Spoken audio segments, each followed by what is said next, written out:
ما در خدمات خانواده و جامعه تغییراتی داده ایم.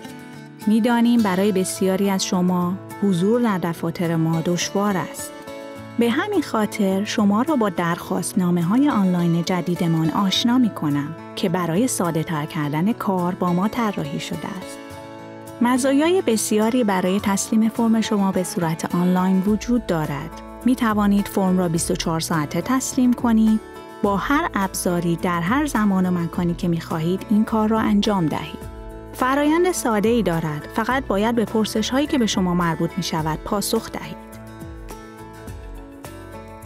قبل از کار با فرم‌های آنلاین باید یک ایمیل داشته باشید تا در صورت لزوم با شما تماس بگیریم. برای فرم درخواست آنلاین به مدیکر، پاسپورت یا شماره گواهینامه رانندگی نیاز دارید.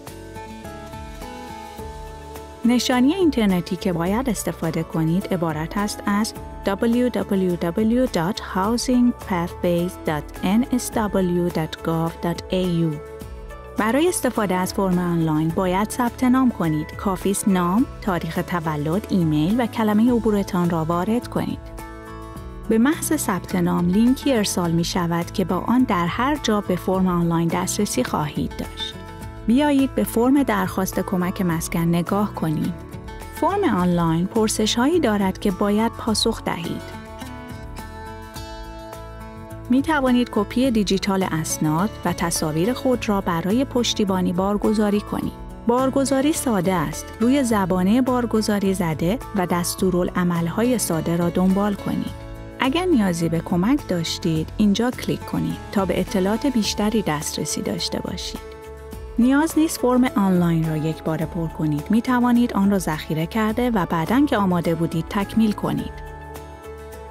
بعد از پاسخ به پرسش‌ها وقت برای بررسی خواهید داشت. در صورت رضایت روی دکمه ارسال بزنید. ایمیلی دریافت می کنید که ارسال موفق فرم و دریافتش در فکس را تایید می کند. شما را از مراحل بعدی یا از وضعیت پردازش درخواستتان آگاه می کنید. این ایمیل حاوی یک PDF است که می توانید آن را دانلود یا چاپ کنید. به همین سادگی.